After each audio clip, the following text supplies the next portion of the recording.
Previously in X-Men. The X-Men have faced all sorts of challenges leading up to a 3-issue run facing a serial killer, Proteus, the son of Moira McTaggart. It was very mysterious and devastating and horrific. And now we are finally into what some would consider the pinnacle of all X-Men comics. For me, it is definitely a sweet spot. We're at the very foot of the Dark Phoenix saga. And we are reading today issue 129 of Uncanny X-Men from January. It's marked as January 1980. It might have come out a little earlier, but still we're going to consider this to be a comic definitely at the end of the 70s, early 80s, all good there. This is a super exciting time because John Byrne and Terry Austin are at their peak of working together. Chris Claremont has got the characters all mapped out. Things have been building together for months and months, or we could even say years. And we're getting the payoff in basically over the next 8 or 9 issues, the payoff of everything that's been happening since, go back all the way to Giant Says #1. It's a very exciting time for us here. I am Jason Lapidus. And this is my special guest. It's David Cutler. This is a fantastic thing to have you here, David. And I'm representing Group of 7 Comics while my buddy Chris is on sabbatical. I think he's on vacation. I didn't even ask him where he was. But David, I'm very happy to have you here. And it's great to get you out of the chat and into the show. Oh, yes. I'm so excited, actually. I wish Chris were here. That was my dream with the whole crew. But well, this is still amazing. I'm so excited to be. I hear you, man. He is the stuff of fantasy. I agree. Don't you worry that Chris and I will definitely do our best to make your dreams come true. If you're not fully satisfied from the one guy experience, we'll hook you up with the 2. Oh yeah, I'll come back someday. If I don't bomb this really hard, I'll come back sometime. Now I'm looking at the chat already, and I can see our friends Jason Lowe and Scott Chandler are here. And Jason, with his normal introduction, his wonderful on-theme intro to me, my ex-friends, which I'm always happy to see. It's the highlight of my night. And Scott says, I need a Jason Lowe style catchphrase to announce myself.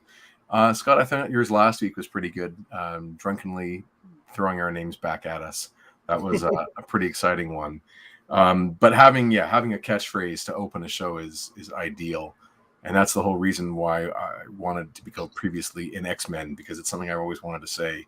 That even though when we didn't have a YouTube show, I was saying it as I walked around my house, just surprising my daughter.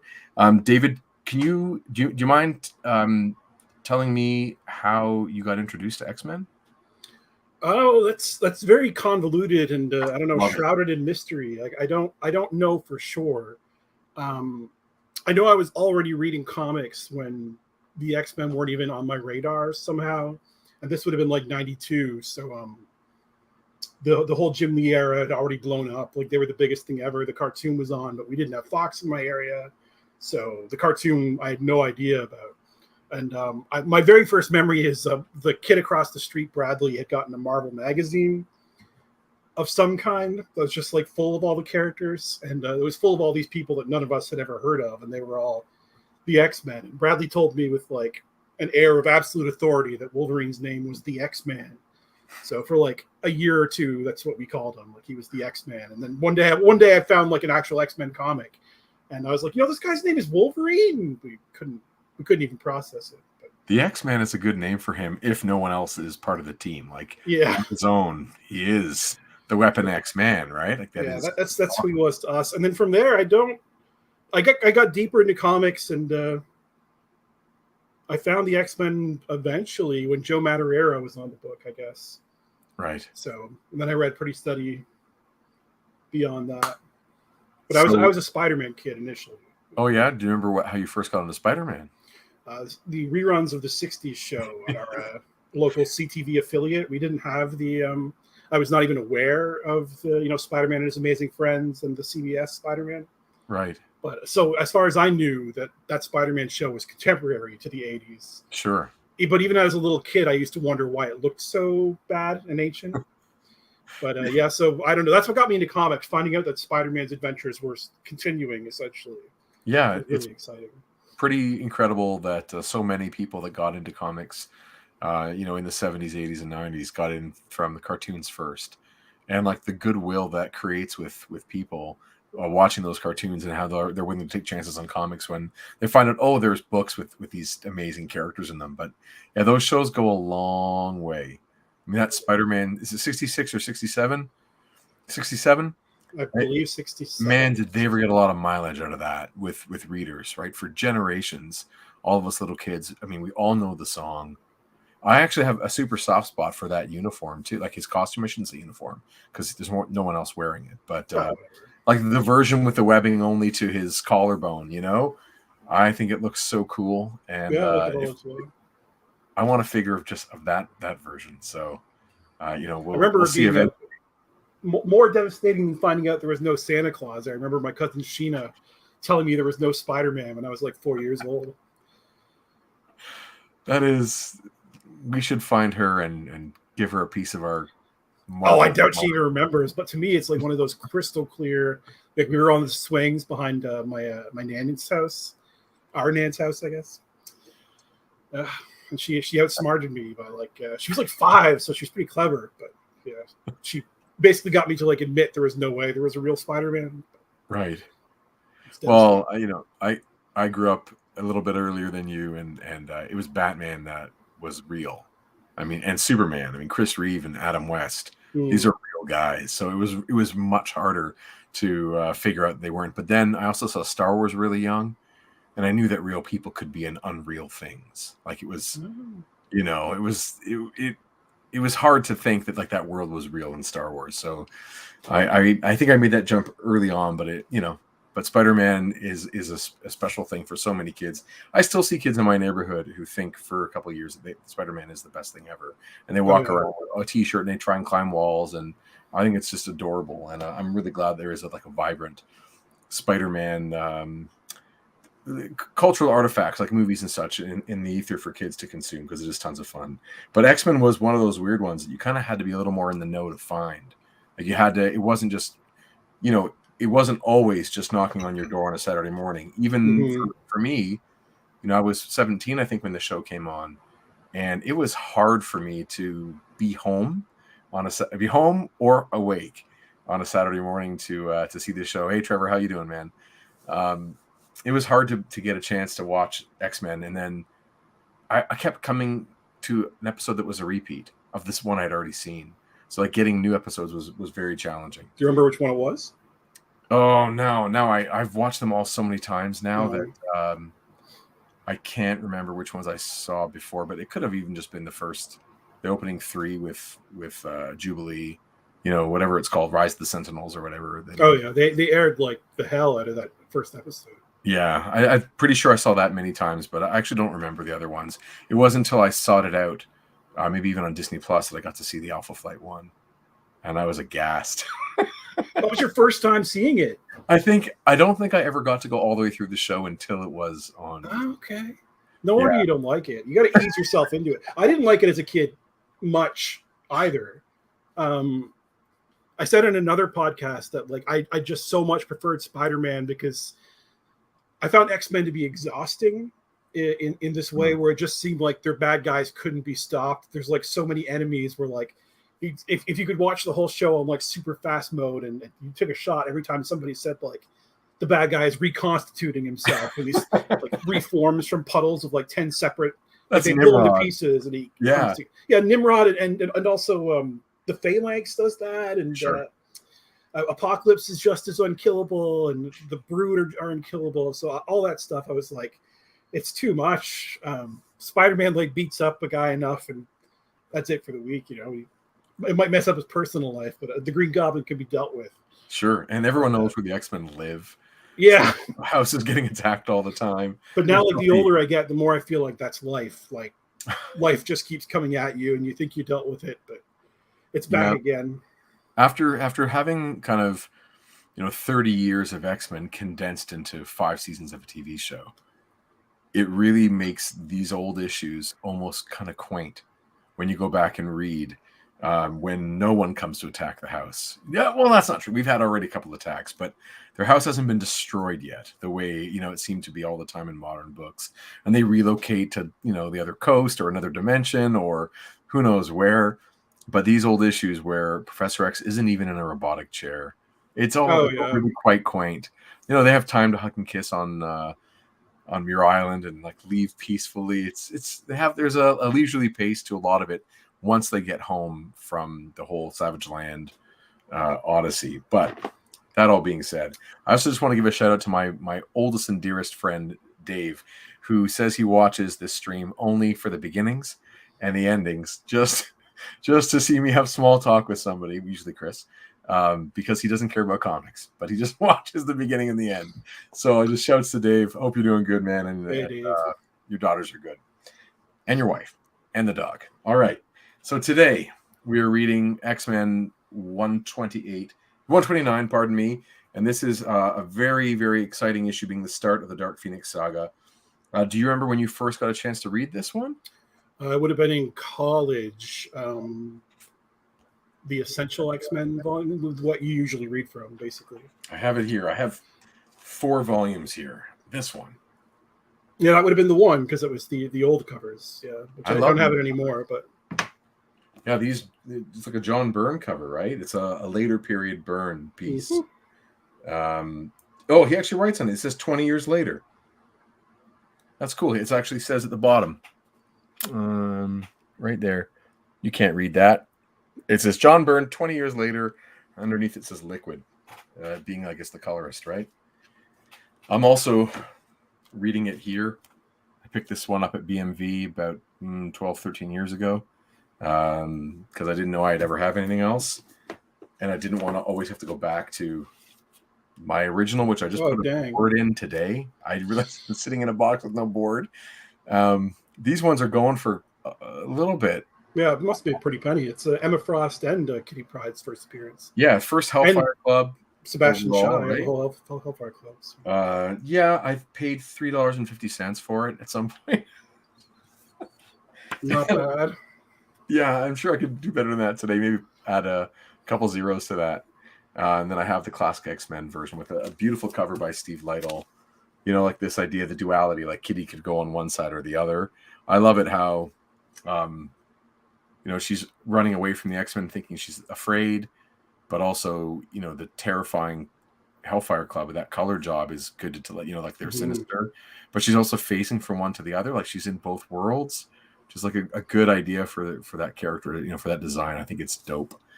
Jason Lowe says he got his copy for $25 back at BMV in 2011. Jason, you've scored quite a few good back issues at BMV.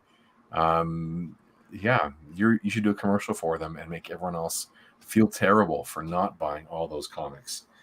I think about sometimes selling my best, most expensive books to, I don't know, pay bills and such, but I just I can't. I think I saw this one going for a few hundred, and the first Gambit going for a few hundred, and first Venom and all that stuff. Like they go for a lot, but I don't want to get rid of them. I mean, the first Gambit, that book's gibberish. Okay, but we can't really. We don't want to get into like quality versus market value, because yeah. But I just mean so many. I do love Gambit, but I wouldn't be keeping that one around for. But if you have the money, I mean, sorry, if you want the money to sell it, like you want that cash in hand, that it's fine to sell. But at the same time, I wonder if it's going to continue to rise in price. Oh yeah, I mean, once he's in the MCU, the price is going to go through the roof. That's why back issues in general are so ridiculous now. For sure, I didn't get to go to BMV during the pandemic at all, and I definitely miss it. But my pocketbook doesn't. Like, I don't miss spending all that money. You've sold off some second appearances back to BMV to pay for adult stuff like bills. Yeah, it's unfortunate we have to sometimes sell parts of our collection. I have not been able to do that yet. I've only been acquiring and accumulating, and I have not sold. I almost started, I started drawing comic book stuff and wanting to sell comic book stuff and do well at it so that I could pay for more stuff. Like, I'll draw a commission to buy comics. Like, that's kind of how I see it. That's a big incentive for me. Do you want to talk at all? Can you tell us at all about your amazing experience or opportunity, I should say, getting to work on the return of the revival, essentially, of Thunderbird, was a pivotal member of this X-Men team in the first few issues, and was the first one killed off But you had the opportunity to work on the revival of the character. Is there anything like you can tell us about how that came about, or some feelings you might have about that? God, I'm so bad at talking about stuff like that. I don't know. I got an email, I guess, and asked if I wanted to be a part of it. The chance to redesign the costume. I mean, I've only been doing stuff for Marvel for a year, basically, so not very long at all. So it was a really cool thing to be a part of. It's the biggest thing I've been a part of. It's far out enough now that I used to have like a spiel at the ready, Right. but it's been out for like a couple months, and now I don't know. I have to be asked like direct questions. Okay, then I'll ask some direct questions. Were there specific sources of inspiration for the costume redesign? It's one of those things. Like, yeah, my involvement is largely because I am First Nations, Mi'kmaq by way of Halibu in Newfoundland, and so like kind of I think that was like their let's get some First Nations people involved, which is kind of all well and good, but like I know about as much about the First Nations of the American West as the average Joe. Like it's Sure. such a different culture, it's such a different thing. So it was involved like a lot of research into Apache communities and stuff. Yeah, there he is. There's the old boy. The Yeah. main thing that people like to people like the costume now. Thankfully, they did not like the costume when it was first debuted, and their main sticking point was the turquoise. They did not care for the turquoise, which Right. I love. I think it's like very unusual for a superhero. I wish more of the X-Men had their own color palettes. Like there's so many characters who I feel like have earned them. We haven't met them yet in your read through on this show, but so many of the New Mutants are still running around in black and gold. Drives me crazy. Right. They need their own costumes. So the idea that he would be his own guy with his own color palette, his own superhero, was very appealing to me. Turquoise has like so much meaning for First Nations across the continent. So that seemed like a no-brainer. And then from there, it was like a lot of back and forth. I actually kind of prefer one of my earlier designs, but whatever. I still really like this one. I'm very proud of it. As you should be. You know, it's an amazing thing, and like what an unbelievable opportunity for any creator to put their stamp on an iconic character like that. I've known this guy since the early 80s. You know, he was on an episode of Spider-Man and His Amazing Friends. Oh, yes. He's on the X-Men when Firestar goes home to visit. And, you know, there's an arcade-like, well, more like a cyborg villain that takes over Cerebro and the whole house. And they have to each get through obstacles, and he's there. And, Is that like the Video Man episode? It's like the Video Man. Okay, it's not Video Man though. No, I don't think his name was Video Man. Video Man is an arcade game character, isn't he? Like he's electronic? Yeah, he's an electric ghost kind of. Okay, this guy is like Cyborg from DC, in that he's split and part machine and part man, and he has a huge grudge against, I think, Firestar, if memory serves.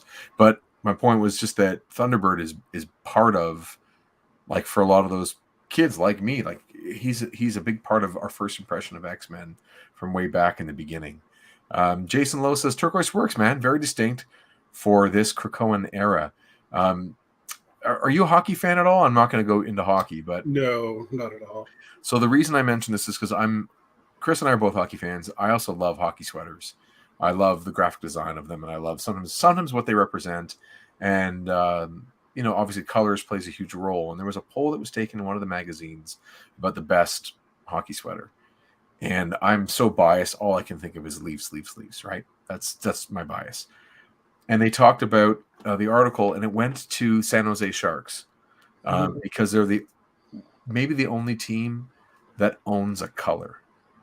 You know, where Toronto has to share that blue with so many other teams, and the Habs share their red with other teams, and teams have black. But the only team that wears that teal or turquoise is the San Jose Sharks. And they have, you know, good graphic logo, good, clean, traditional stripes, but that color is distinctly theirs, and you know it anywhere. And when I saw this, I immediately thought, oh, this is a character that now owns a color. It's distinctly his. You know, it doesn't belong to anyone else. And when I was reading through, you know, your words get to come through Thunderbird and how he talks about his choices, because he gets to make make his costume the same way that you get to design a costume. So he gets to explain, but it's really you talking, right? It's you justifying your choices or explaining choices to the reader to win us over. And it won me over instantly. Like, I was on board. I'm well aware that, you know, I come in with my Superman and Spider-Man bias, where I want red and blue for everybody, and those are the best colors. And when I see this, I'm like, oh, this is different. Let's open my brain up a little bit. And taking a look and hearing him talk about, you know, or really hearing you write about those choices and going through the writer, you know, and then through Thunderbird, it really works. It's special. It's not your everyday thing where he's just trying to look badass in the 90s comic book kind of way. You know, this is a unique take. Well, credit where it's due. The literal words were written by Steve Orlando, right? From conversations that he had with myself and right. Nyla Rose, basically. So I believe the turquoise might have been Nyla's suggestion. I think it was her. That's awesome. The co-writer and AEW superstar. Yeah. I think it was her who initially suggested turquoise, and it seemed perfect to me because for some nations, turquoise is like a symbol of power and invincibility, but for others, it's a symbol of the afterlife. And John has spent probably more time dead than he ever was alive, even, you know, given Marvel's shrunken timeline or whatever. So to the bridging those worlds, the crossing over, the being a superhero but not being a superhero, it seemed great to me. And so I was married to the turquoise from the beginning, which I didn't think I would be, because when I was first asked, I always loved that he had the classic superhero colors, that he had the red, blue, and gold. Yep. But turquoise is a kind of blue, so he's still. I have him here. Yeah, I don't have him. I don't have him. He's an okay figure. He's too small. He's too small, especially compared to his brother. Yeah. Who's a behemoth. Who I do have. I have Warpath. And his head sits a little high on the neck post. So a lot of people have dremeled it out a tiny bit to make it sit a little better. And he looks a little tougher then. And hello there, toying around. Hope you're well, too. So I've been thinking about modifying the figure, but I love how you kept the fringes. I mean, the biceps of a strong character are kind of... They seem that you wouldn't want to cover them up. But it works. It works. And, you know, there's the similarities. Was it also parts of the belt? Or was that on James? Yeah, he does have the symbol on his belt. That's right. Yeah. That's right. I guess it's the Thunderbird. Yeah. The Thunderbird icon is back. It's on his belt. And on his chest in a stylized way. It's, you know, it's there. It's the same graphic shape, just kind of like pulled out. It's kind of like the Ben Reilly Spider-Man costume, the way they took the spider and wrapped it around. It's very cool. And then going for the paint around his eyes to represent the mask as opposed to him wearing something that I hope they keep up is that it was like my edition that throughout the fight in the issue he kind of like sweats off the makeup, and I hope to keep seeing that going forward, but who knows, it'll probably just stay. I don't know. The coolest thing ever was seeing someone else draw him, like he's in X-Men Red #3, and when he appears and he's out there and like living and existing in the Marvel universe, and something that like I sent into the Marvel universe, that's beyond cool. It was the coolest thing that I've experienced in comics like so far. Oh, congratulations. That is an amazing experience, I'm sure. Oh yeah, it's all coming back now. Like it's all this stuff that I've been working on something else for so long that I switched gears. Right. But, oh man, it was so cool. Such a cool experience to work on that book. Yes, Jason says it's canon. Yeah, it's canon. It's canon. Even if he never wears it again, even if next issue he's in something else for that one hot minute. No, I hope we get to see it, continuously.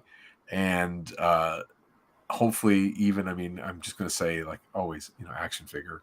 I always like it's a huge I have my doubts because it would take so much original tooling. right. And then that whole House of X wave died, basically. Like, they're all peg warmers. Right. So if we see more modern X-Men stuff before a movie comes out, I'll be shocked. But who knows? I would love to see it. For sure. Of course, then I'd have to have the conversation with my mom, where mom would be like, how much did you make from that action figure? And I'd be like, fucking nothing.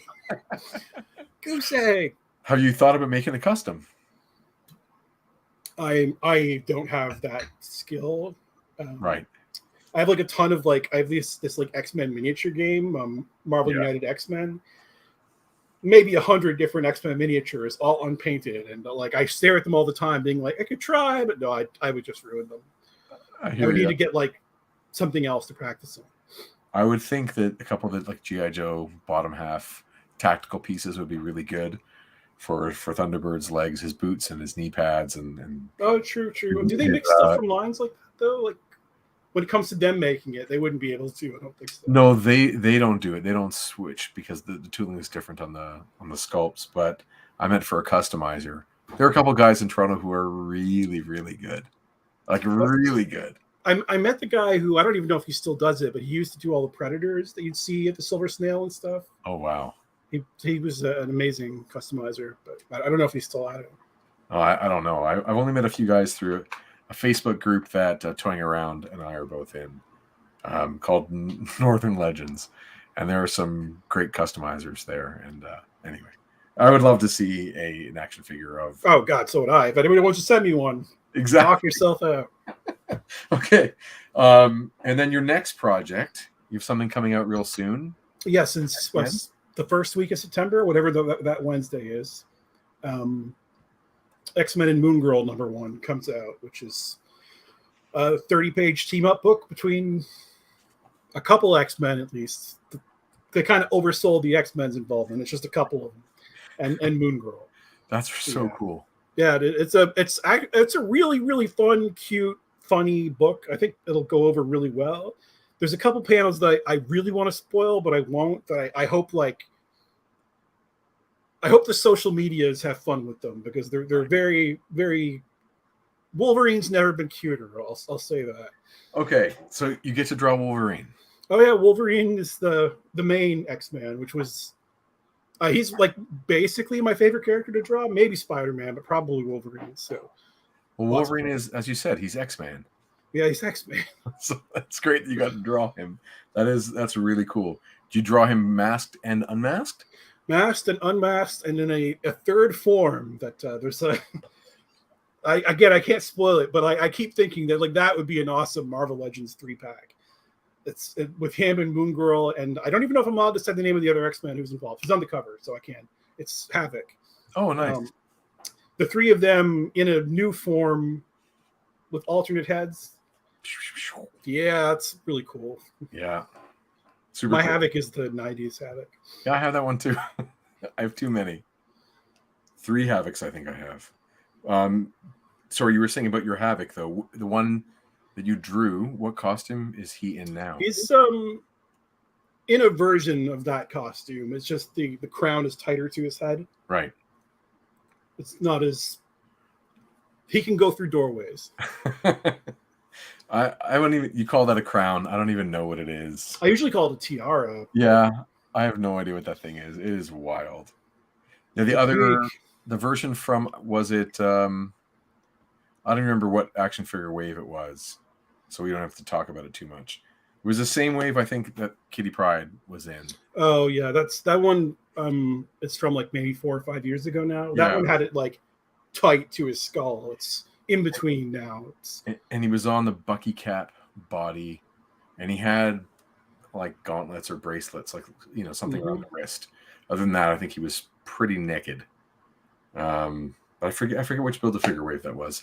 Either Jason or Kevin, if they're still here, can probably fill me in on that. Do you want to crack into this issue half an hour? Yeah, let's go. I'm debating where I should read this. I think I'm going to read it today in my classic X-Men. I'm reading from the omnibus, the only thing that I have it in. Beauty. The big, clunky, garishly colored omnibus. Yeah, the trade I have here is also that oversaturated color, but I think it's okay. Sometimes I'm in the mood for it with certain comics. Yeah, the Uncanny Avengers version of Havoc is the one that action figure is. I agree with you. Um, so again, for anyone who's sort of new and doesn't know about comic book coloring, back in the printed days on newsprint in the 70s, 60s, 70s, 80s, or at least first half of the 80s, comics were printed onto newsprint, and generally, and newsprint absorbs a lot of ink, and colorists made choices, and pencilers and inkers all made choices expecting things to be put onto this absorbent paper. So things fade into the background, that orange is absorbed and the characters look the way they look. And the same page, when you look at it, when it's done with digital coloring on paper that does not absorb as much ink, you can see the contrast there. Like, things are very clear, and that's one of the benefits of this kind of coloring, but subtlety is gone. And these old books on newsprint also have the paper ages and has a certain patina, and there's something charming about them, but everyone has their taste. I know that I like both sometimes. I even like it in black and white. So I'm kind of all over the map. But David, it sounds like you prefer it not in the modern colorization or the digital color. I definitely prefer the original printings, but the omnibuses, the omnibuy, the omnis do have slightly oversized art, which I really appreciate. Me too. Yeah, so I do think that the line work does shine, but you have to kind of learn to mentally edit around the colors, especially sometimes they do color effects that just don't work. Right. I can't think of examples off the top of my head, but you can see stuff that's pretty ugly in the modern reprints. Yes, win or lose, thank you. That was the Juggernaut Backwave. Good score. That's a good one. And hello to you too. Hope you're well tonight. I read some things where I have trades that are modern with the modern coloring, and I get into it. But like the Simonson Thor wave or Thor run, I have in a few different formats, and I enjoy both. The modern colors look kind of good sometimes. Those sunsets can look really beautiful when someone takes the time to do it beautifully. And in a huge battle with all those Asgardian warriors, the bright red and the bright blue of Thor's costume can really shine, and so I like both, but I like reading the original issues too. All right, I'm going to pull up the comic book or add this to the stream, let everyone see this beautiful cover. We've been dancing around a few different cover artists like Dave Cockrum and George Perez, and this time we get a gorgeous one from John Byrne and Terry Austin themselves, and it makes me so happy that we get these guys because.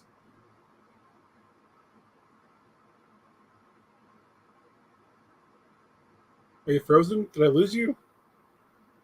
Am I the one who's frozen? I don't know what to do.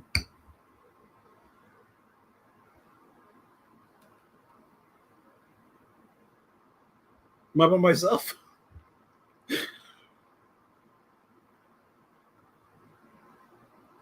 I think you're on mute. My computer died. I don't know what happened. Oh no! Sorry, guys. Just give me 1 second. We're gonna just load this back up again. After that half-hour long preamble.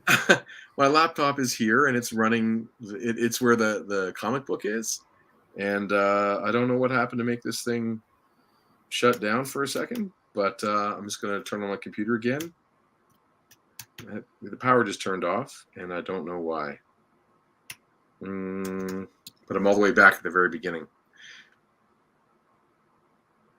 That's loading up. Hello, different view of the room.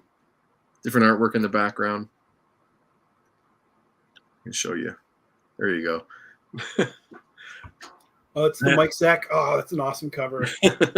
Yeah, this I got when I was at Toronto Comic Con. He was there, and he signed that one for me. And then I have a drawing by John Romita Sr. in pencil of the Thing, which is really hard to see. I can, now that you say that's a thing, my brain is zoned in on it. I see it's his face. Yeah, just like a quick free sketch that he made for me at an in-store, and it was really, really nice of him. He didn't have to do that, and he did it anyway. I was like a little kid, and he asked me who he could draw for me, and I did not understand who he was kind of working on. So, Wait, wow, you've had it that long? Okay. oh, I've had it since the wedding of Mary Jane and Peter. Oh wow! When you said that you were like a little kid, I thought you were describing your demeanor in meeting him. No, I was. You were literally a child. I get it. Oh, I think I'm back. That's happening. Whoa. That is trippy. Let's change this dramatically. I should have done something more entertaining while you were out, but I wasn't sure if it was me that was disconnected or what, so I didn't want to waste any A material. That was a close one. I almost died. Make sure that's muted. Good. Sorry, I'm really sorry that happened. My computer it's not overheating. I don't know why. I don't know why that happened. Yeah, there you go. Thanks for that, everybody. Yeah, Lapidus is frozen inside in my heart. Thanks, Jason. Good times. All good. David could definitely own the show. If I could have read that, I could have carried, but no. And there you go. All right. I know you could have done it. It's just much more fun for us to do this together. All right. We're going to try this one more time. We're going to full screen this bad boy. Okay. And there we go. Get going with some X-Men. Interesting. Great cover by John Byrne. That's all I was trying to say. Great cover by John Byrne, Terry Austin. I love it. Guns. Yes. There's a nice gun. So be it. That's the world we're living in. So we had the little conversation before about how much of the character reading we were going to do, and this is a page I'm already regretting that our good friend Chris is not here for. Oh, yeah, as we get a lot out of Banshee. But what we need to know is what readers or people watching the video need to know is simply that the X-Men have just finished this battle in Scotland. They were in Edinburgh fighting a reality-altering sociopath, and it was Moira McTaggart's son. She's a longtime friend of the X-Men, and this is like a moment of brevity and a breath for them to figure it all out and say their goodbyes and maybe recruit a new team member, etc. They're just on the tarmac getting ready to board their jet. And yes, Jason Lowe, your guy is there. I see him talking to my guy, to my Wolverine in the corner. So we'll see what happens. Is he wearing bell bottoms, your guy? I think that was Byrne's sort of default pant style. It was like bell bottom it up. So he's wearing bell bottoms. He's in his uniform tunic on the very next page. So he is. I think he's wearing it. I think he wears it all the time. We don't get to see the full ensemble. I would have liked to see that top tucked into those swinging pants. I have a hunch that getting the full Madrox is an experience that only Jason Lowe's significant other receives. So we'll leave it at that. You can see they're parting ways, right? We see that Nightcrawler shaking hands with who I know it's Alex Summers, who's Havoc, next to Lorna Dane. And man, oh man, does Terry Austin ever do a nice job of those fabric patterns. Whenever he gets a chance, he throws some fabric patterns on people. And they're all ready to go. Wolverine's lighting up a cigarette or a little stogie or something. And they're making their way. And as we flip the page, we can see that Sean is staying behind. Right? So Cyclops says he's sorry to see him go. And Banshee basically says, yeah, like if he ever does heal, maybe he'll return. But right now he can't leave. And he thinks to himself, obviously, that Moira needs him. Like, she's probably a wreck on the inside, and she needs him to stay. And then we get our nice scene with your boy there, Jason. Do you want to read Cyclops' part? Yeah, sure. Jamie, now that we're shy in X-Men, we could sure use you. I appreciate the offer, Cyclops, but my answer's still no. I may be Madrox the Multiple Man, but at heart, I'm still just a Mississauga farm boy. I'm going to stay on Muir Island and help Sean and Moira run the lab. As Mississauga farm boys do. Don't really know how those two thoughts connect. Well, it's because it's It's Jason Lowe. Yeah, I know, but I mean the Right. Kansas farm boy. Well, come on. I got no one from Kansas in the chat. Superman's a Kansas farm boy. He's a superhero. True. It seems like a weak excuse, is all. Alex Lorna. I'm sorry too, Scott. As Havoc and Polaris, we may be superpowered mutants, but Alex Summers and Lorna Dane aren't X-Men. If you ever need us, just call and we'll come running. But otherwise, we want to live as normal a life as possible. Good for you, little brother. I hope whatever happens, you and Lorna will be happy. And I hope the same for you and Jean, Scott, because boy, are you guys in for a test in your relationship. Yeah, it's not and the really X-Men, happy futures. Yes. And they take off in the Stratojet, and they get the warm farewell from their friends. I always love these panels also on the next page where we see like kind of it's not exactly a cross section, but it's sort of a straight on shot or from the side where you get a sense of the space and how the characters are different with their body language, especially between Peter and Logan. Like, Logan, where did you get that pillow? But I do love it. You can see that Colossus is not okay from the artwork. He's got a lot on his mind. And Wolverine is just killing time. Like, let's just get this done. And his arms have gotten progressively hairier as the series has continued. Oh, yes, definitely. Very cool. Sorry, you're going to say something. That slew Proteus. I know that he was evil incarnate, but that it was his life or Moira's. But does that make what I did right? I think that's awesome. I love that there are these like character threads with the X-Men, that they're experiencing things, and what happens in the previous issue, it's not just a clean slate at the end of every comic, right? Like, these things weigh on them, and their choices have consequences. And it's shown really well with Colossus over many issues now. We've seen he's carried his anxieties or his like reservations about his worth for a bunch of stories, and now he's questioning his moral choice about, I guess, killing a villain, but still, it really works well. I need a cookie. Why do you need a cookie? Who needs the cookie? I didn't get the joke. Is it Wolverine needs a cookie, or Peter needs one because he doesn't feel well, or maybe you, Trevor? I don't get it. Okay. Oh, because the full Madrox? I have no idea. I'm lost. Maybe Colossus is sad, so he needs a cookie. Maybe, or he just needs a sugar rush after exhausting himself from his full Madrox experience. He needs to rejuvenate. I'm not sure.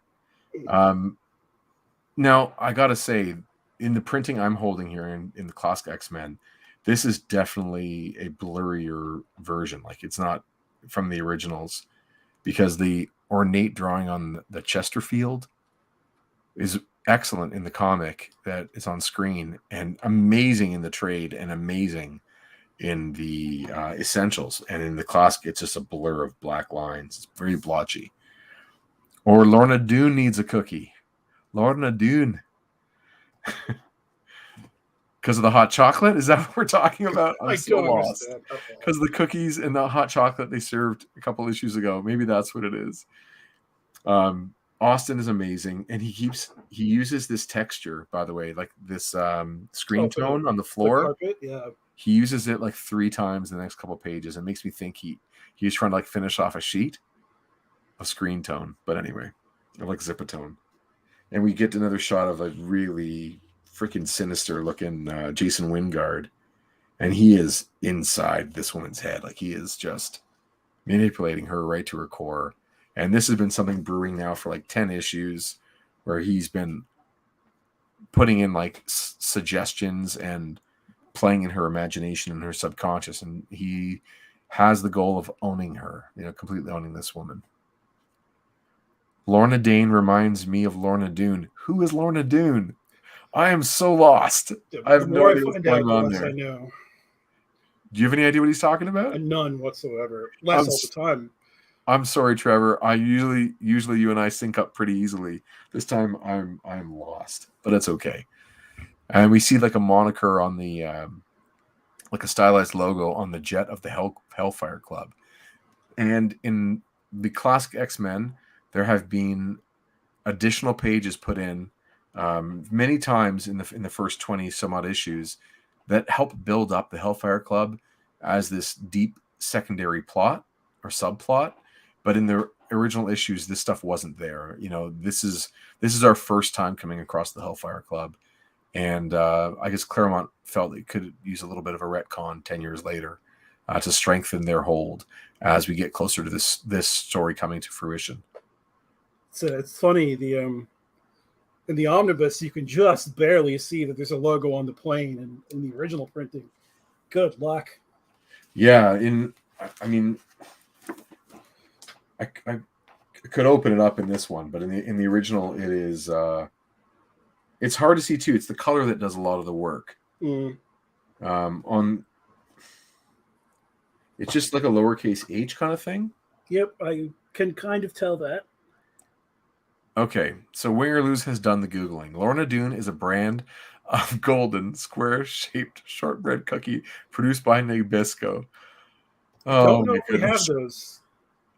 Is that something that we can get hold of here in Canada? Yeah. That would explain definitely why we don't know. None of us know this reference. It's because it's not a Canadian one. You get them on planes. Planes or in the hospital. Okay, we definitely do not have them. Well, I will. I'll keep my eye out. I'm sending my kid on an airplane, and I'll ask him to bring me back a package if he gets the opportunity. That's really funny. I'm glad you guys did the work on that. I wasn't going to do it. Usually Sanigan's the kind of guy that looks it up. Truthfully, he often knows that stuff already. But there you go. Moving on. Good old bubblegum ad. So Wingard has the power of putting images in people's minds, creating illusions and such. I wonder who he might really be, given that he creates illusions. And he's kind of a master of other people's minds. Anyway. We know that, though. We know that, though, don't we? Hasn't that been established already for the reader? You know what? I don't remember if it's formally been established. I think we only get that silhouette in the next issue. You know the famous silhouette in the Dazzler issue, like when they drive by him on the street? Okay. I think that's coming up in the next issue in New York, if memory serves. I'm not reading ahead right now. It's funny when, the things bleed into...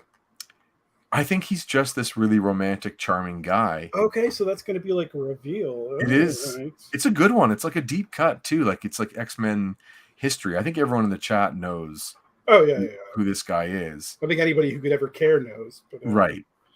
But it's a good one that Claremont, plants this seed really early on, which I think is just awesome long-term thinking.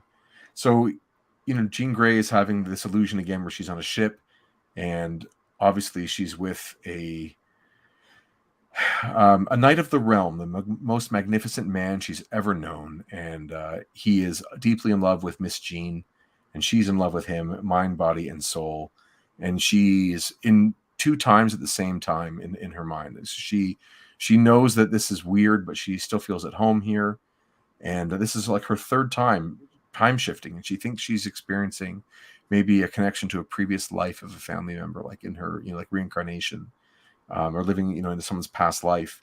So she really doesn't know what to make of this, but she is totally smitten or like swooning over this guy who, like I said, just owns her. And as she heads up to the deck for a breath of fresh air, well, specifically she heads up because this time that she's gone back, she knows something has happened, whereas previously she slipped right into the role. Right. So here this is like a method of her trying to resist what's happening to her, to put some distance between the two. And again, we get Austin doing these amazing details on the clothing and fringes and ruffles and so many things that I know that I would be. Right. So everything has so much texture. Yeah, he's so good. I can actually even feel the velvet of the back of that dress. Absolutely. It really works. And you get these two scallywags on the deck who look right out of Pirates. This world. What's that? Well, Wingard really populates this world. Oh, yes. The one guy who's sneering over his shoulder, he looks right out of Pirates of the Caribbean, like Captain Jack Sparrow's first mate kind of guy. Anyway, so as she's up there, overwalks a member of the crew, and It's the captain. And he says, so go, if you want to read, feel free. Which panel are we on? Oh, sorry. I'm already on to... Oh, I've actually jumped to the next page. I'm sorry. Yeah.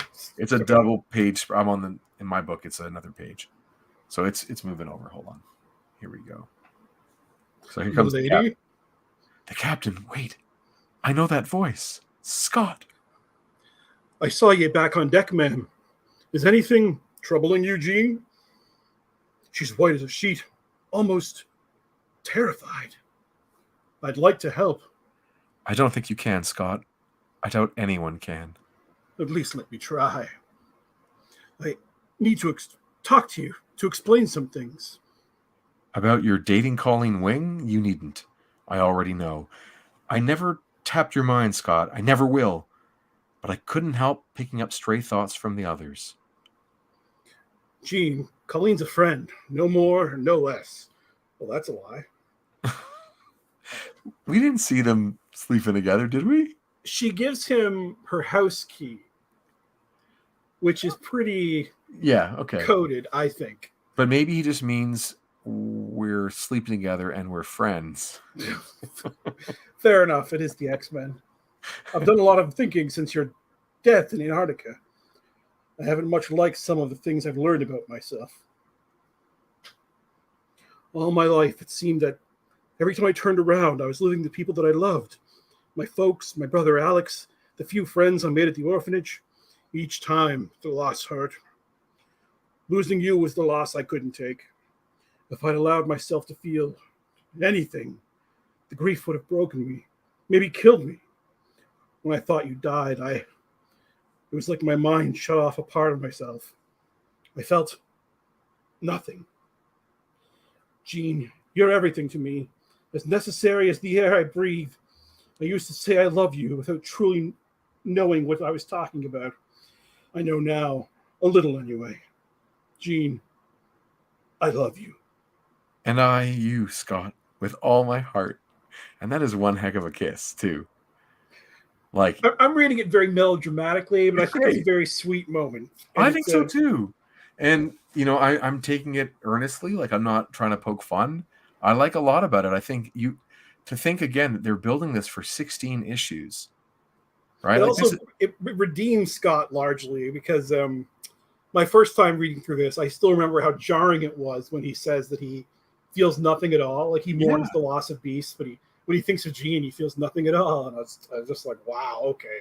It seemed like, I think when we were reading it this time through, I wasn't exactly sure what to make of it, but it seems now when you read this passage or this little monologue from Scott that that was what he was feeling all along, right? Was he's protecting his heart, not letting his feelings out because he's experienced so much loss he can't take it anymore.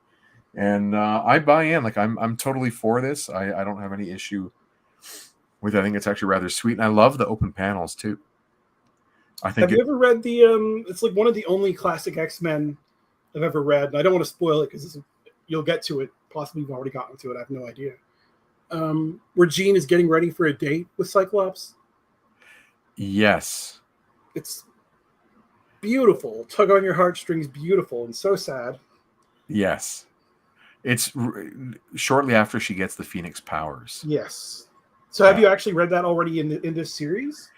We have. And I probably glossed through it pretty quick. I only do a few minutes of it. I don't go page for page because the stories are so slow in plot. Mm-hmm. And like the live stream can go an hour 45. Oh yes, it's one of the very few moments where like you go like, oh yeah, these are kids. Yeah, because like they're drawn and they act like they're 35. Right. But they're supposed to be 19, 20, 21. And it's a rare moment when Jean seems that age. Yeah, I buy into this. I love that their romance is like their love is sort of set up more solid than ever. Now moving forward, there's no question that they are lovers and they're meant to be together. I think it's a great place to set things up moving forward. I also just for design, I love the high-waisted belt on Scott. Oh, I love it. But Byrne loves his high-waisted belts in general. I believe he gives it to Wolverine too. Yeah, It's just so iconic to me, and whenever, like, on the action figure, it slides. The belt can kind of sit up high or sit low, and I always make sure that belt is sitting high up on that character. So I just feel like it'd be very constrictive when doing superhero stuff around the diaphragm. Totally. You can't bend him at the waist or anything like that. I mean, turn him at the waist or bend him at that joint.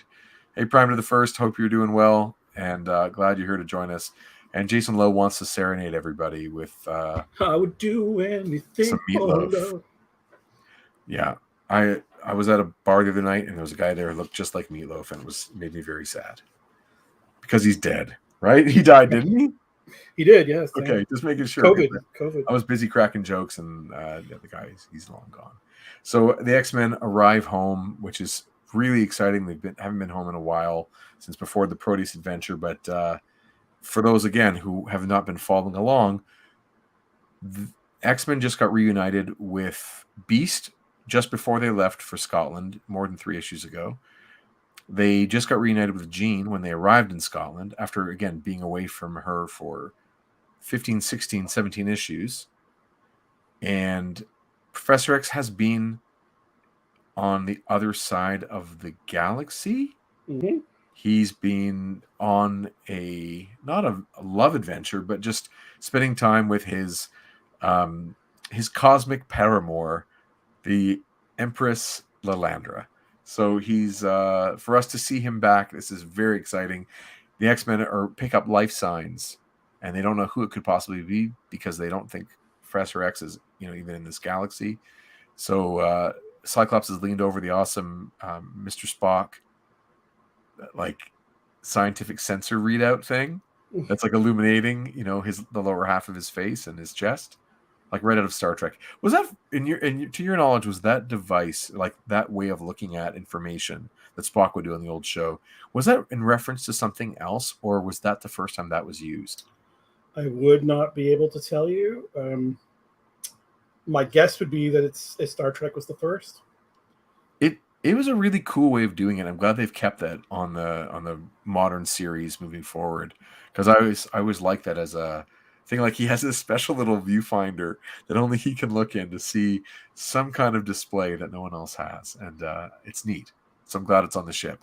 And we've talked about this before, that Claremont, Cockrum, Byrne, they're often pulling from Star Trek and Star Wars. So it's cool to see another kind of little nod to that stuff. This is my only beef with this issue, is I find this panel of them bursting in a little bland. It's not to diss the guy when he's not even here, but it's a little Dave Cockrum. It's not a Dave Cockrum. It's 100%. Not a Byrne layout. It's strange. Yeah, considering that when they're worried about safety and intruders on Muir Island, they drop Colossus from 500 meters up, and he shatters part of a building. But when it's at the X Mansion and there's an intruder, we're going to go in much more calmly. Yeah, it's a funny way to do things. But anyway, I guess they only really one panel to do it because of the pacing of the issue. And lo and behold, Professor Xavier, he is back. And he looks like he's so anticlimactic. She's like, Professor Xavier, you're back in the flesh, Storm. There's no exclamation marks from him, no expression in any of the lettering, no big smile on his face. He's just very, very calm, cold-hearted son of a gun. I'm going to guess in general that Byrne's heart was not in this page. Yeah. You know what? Maybe even, other than this tons of screen tone that was used. Look at the carpet on both the bottom panels, and that Cyclops panel with no background behind and Wolverine back there. That does not look like it's Terry Austin the way he is in the rest of the issue. No, even the Cyclops' hands are half formed on the left page. There's just a lack of definition in the fingers on the very last panel that you don't normally see from Byrne in such a close up. You expect some. But yeah, I would only guess that these were suffered by the deadline, because it picks up again after this. Yes, agreed. So there they are, all back together for the first time in ages, and the story is going to continue. Now the X-Men are back home. Back with Professor X. This is a very exciting thing. And oh, look at these ads. My goodness. Not Rom, the Space Knight toy. It's so unheroic. Anyway. Yeah, I never got the design, but it's just prior to my generation. So yes, me too. Even I would say, the days that follow are quiet, lazy, perfect for relaxation and reflection. Do you want to read? I'm glad you stayed up here, Gene. Thank you. Professor X asked me to. He wants to run some tests. I caught a stray thought. I'm the reason he returned to the school. He's worried about my ability to control Phoenix's power. Something wrong, Gene? Not so long as you're around. That's funny. The place seems awfully quiet. People should be up and around by now. Aha!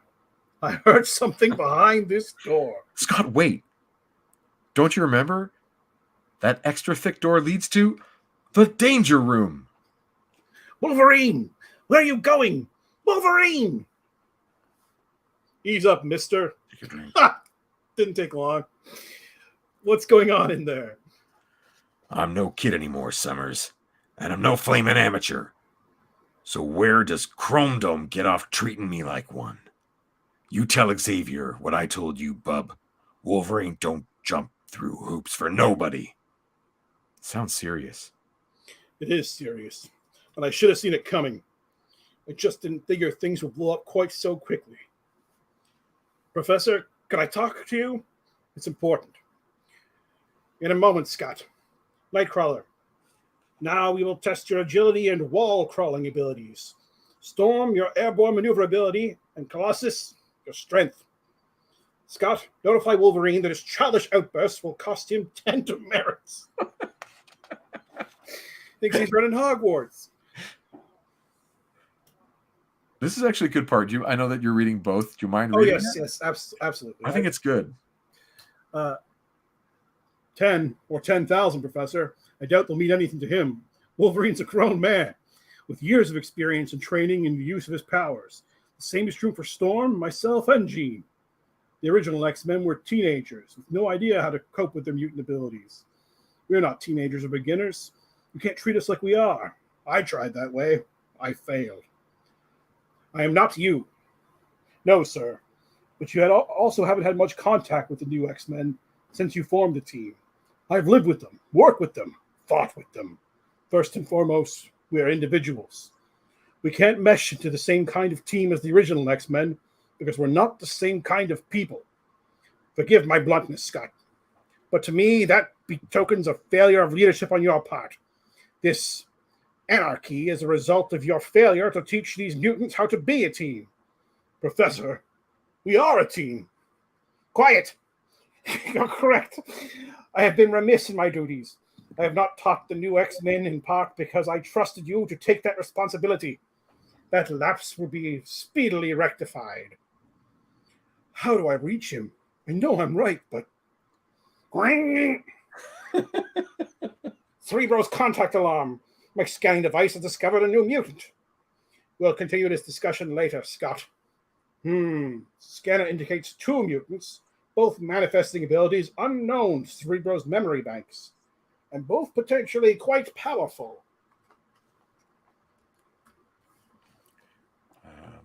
That's that page.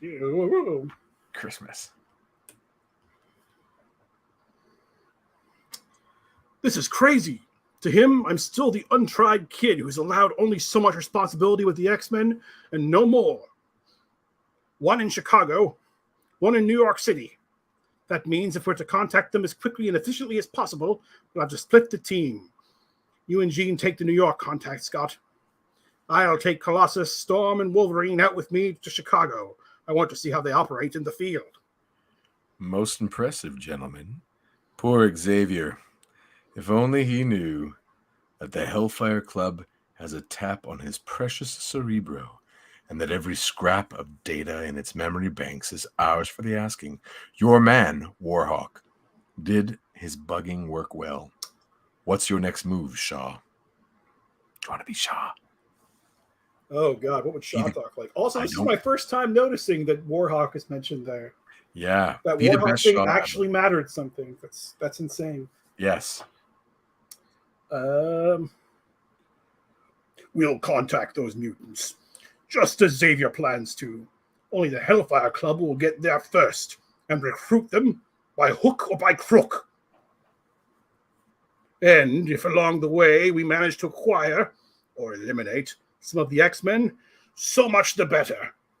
Shaw, you may be chairman of the Hellfire Club and one of the most powerful industrialists in America. But if you think the X-Men are going to be pushovers, think again. Far better men than you have pledged their destruction. Yet the X-Men are still here. They are dangerous. So are we, Wingard, as the X-Men will soon discover. Won't they, my dear White Queen? As you say, Shaw. There she is. Yes, the first appearance of Emma Frost. It's insane. One of my favorites. This issue is huge. Just quick question for you. I want you to shoot off the cuff, okay? Sure. When you think of the Hellfire Club and generic games that are played, what game do you think of first with the Hellfire Club and their association? Chess, but I see where you're going with this. Okay, thank you. Yeah. I think of chess as well because we get the Black King, the White King, the White Queen, the Black Queen. Are there bishops and rooks as well? And there are pawns? They're definitely rooks. And there are 100% pawns there are rooks. too.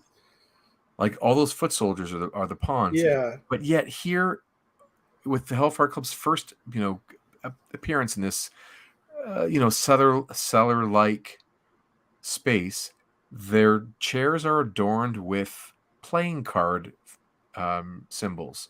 We get the heart, the club, the diamond. The heart, the clover, the diamond, and the club. Is that what it is? Mm-hmm. So I'm like, hold on a second. Are we playing chess or are we playing cards? And I think at this moment, maybe they weren't sure, or Byrne wasn't sure. I'm going to guess that in the Marvel-style plot, it was described as playing cards. And I'm even going to imagine that possibly Emma was the Red Queen. It's just stuff I'm pulling out of nowhere. Because there's no White Queen in a deck of cards. For sure. So she was probably the Red Queen. There'd be a Red Queen, a Black King, a Red King. But I guess afterwards he changed his mind. I might have to do some more research on this. But I find it really funny that we get these playing card icons before, when it really is a chess thing. At least that's what I was thinking going in. It's just games. All the games. All the games. Also in the next panel we're going to see with the Hellfire Club, each of them is holding a piece of a Monopoly piece. Those little cast iron, I absolutely believed you for like 3 seconds. One of them is the shoe, the race car. Shaw's the top hat. Anyway, hungry hippos. Yeah, hungry hippos. So each little ball represents a mutant, and they're just bashing away trying to exactly. So I find that really, really funny that they kind of had this mix-up. So, like you were saying back there about Warhawk, so there was an issue that Byrne does not draw early on in the Byrne run, issue 110. It is totally is one of those issues that's in the can when things are running behind, and it is not a good-looking issue. So we covered it, of course, back on the show, many months ago, and you can go back and watch that episode, of course, for X-Men 110. And a guy named Warhawk breaks into the mansion and plants a device that long ago, right? We're talking 19 issues ago. Plants a device for the Hellfire Club to be able to see what's going on inside Cerebro or inside the X Mansion and the Danger Room. So this is pretty cool that there's actually payoff on that. So again, like, Claremont is thinking that far in advance, or he just planted something and then kicked the can down the road until they had a better idea. But I love that they were thinking long term to a degree. Really, really adds to the world building for a reader like me. And now we're off to Chicago. Nice drawing there of the Windy City. And I like that, as a kid, you're getting this description of Chicago. It's nice. Claremont writes, the Windy City, celebrated in verse by Sandberg, who I didn't know who that was, of course, as a kid, in song by Sinatra, home of the world's tallest building. As a Torontonian, I didn't like that. And so they say, best pizza. And I love that, just letting you know that like not everyone's going to agree that it's the best pizza. As a little Canadian kid, you don't know that there are like rivalries between cities as to who has the best pizza. But he's telling me like this is what's happening in the world that I'm now part of. I'm now part of this dialogue about, okay, what's better, Chicago pizza or New York pizza? So without having tried either, I'm going to say it's New York, but it's all in good fun. Have you been to Chicago? I have traveled very, very little. I've not been south of New York, basically. Nice. Well, New York's great. So there's some merit in not going south of New York. But I've never been to Newfoundland, so Oh yes. We all have places we've been and places we haven't been. But it's a place I need to go. And do you remember when you first came across Kitty Pryde? Is she like an important character at all for you? She became an important character for me. I mean, she's in my top 10 X-Men, but that's after becoming like a super fan who's read stories from all the different eras and stuff. In the 90s, she was on Excalibur, which was the book that I did not like. Right. And I really just thought of her as one of those lame superheroes that they put on the team with Nightcrawler. Right. Didn't care for Excalibur much at all. But she comes back to the team in the late 90s, and very quickly I grew to like her quite a bit. But before long, she was one of my favorites. But no, initially, no fandom for her whatsoever. Sure. She was one of the characters on the team when I started reading the book around issue 200 in the mid 80s. So she was like a staple of that little group just before they went to the Outback and all that stuff, when they were drawn by JRJR. And the dynamic between her and Logan was something special kind of for me. There was that big brother, little sister dynamic, and she had her, romance with Peter and got along so well with Nightcrawler. And everyone seemed to like her. And I love that she was, the youngest and smart as a whip. I didn't think much at the time of her being Jewish, I'm Jewish too. And I didn't think much of the representation of like having a Jewish member of the team. For me, I think I figured out pretty young that the whole thing was, an analogy for bigotry, and them being like a group that works against bigots and against bigotry in a violent way. And so I didn't feel anything special about there having been a Jewish character. As far as I was concerned, they were all fighting the good fight. They were all on the side of making sure everyone gets to be represented in some way. Like they were all, I don't know. I'm not sure what it was, but it didn't mean anything to me. She's the first canonically Jewish superhero, isn't she? Maybe the first one to be recognized as Jewish, like her. Because I know like the Thing is Jewish and Sure. Moon Knight is Jewish, but I don't think that was like canon until afterwards. I agree. Like as far as I can tell, there's nothing that makes Ben Grimm specifically Jewish until like it's kind of retconned in. Yeah. But you can see from her first page, Kitty Pryde is wearing her Star of David right there when she meets Emma Frost, and it's not like it's for me, it was like just really blatant that she's not wearing a cross. She's wearing a Star of David, and that's like a bold choice. Claremont is Jewish, which you wouldn't know from his first name, but they depict these characters as extremely secular. Like I've never met a Jewish girl named Kitty. Like that is the most non-Jewish way you could call someone Catherine. And then her dad is Carmen, also like just very, very non-traditional in terms of like the depiction, but it didn't matter. Like it wasn't supposed to be, it didn't feel like they were my family in some way, or she was a cousin or a sister. It just felt like they were another American family, and they just happened to be making her Jewish, maybe to add a different version of diversity to the team, like maybe for Claremont or who knows what. But she's, I think, his first team member that he creates. Yes. Mm-hmm. Absolutely. It's surprising that it took this many issues in his run for him to introduce a new character. But like, yeah, she is his first, which is really sort of special, and she's been mainstay ever since. Anyway, we basically get her coming home from dance practice. Yeah, she's 13 years old going on 14. I find that a little odd. Isn't everyone who's 13 going on 14? I think it's like a bit on when you're that young, you're always trying to like, you're almost whatever the next stage is. Right. So maybe she's getting close to being 14. But if it feels, knowing that she's the way that she's portrayed, and the fact that she's going to have feelings for Peter, I feel like they just want to get her to be 14 as soon as possible because it's so inappropriate. Anyway, but she's experiencing headaches, and she does not know who she is as a mutant yet. But Emma Frost kind of meets her, and Emma Frost obviously knows and assumes that she's going to come to her fancy school in Massachusetts. But I'm going to skip over. There's a lot of inner monologue. She doesn't like the look of Emma Frost. She says she's kind of creepy, and she has a headache that is just bursting her brain. But we'll just move on here. Oh, I didn't know this was coming. Oh, wow. This, like, I honestly want to blow this up and put it on my wall. This for me is everything. There used to be so much more work for illustrators back then because, like, the photos of the toys just would not reproduce on this newsprint. It would look like mush. Yeah. So you had to get somebody to draw them all. Like, this is just, my heart. And it's so funny how the new Star Wars Land of the Jawas playset looks really cool, and it really isn't. It's cardboard. Oh, Lord. The escape pod is plastic, and I still have mine, and so is the sand landscape.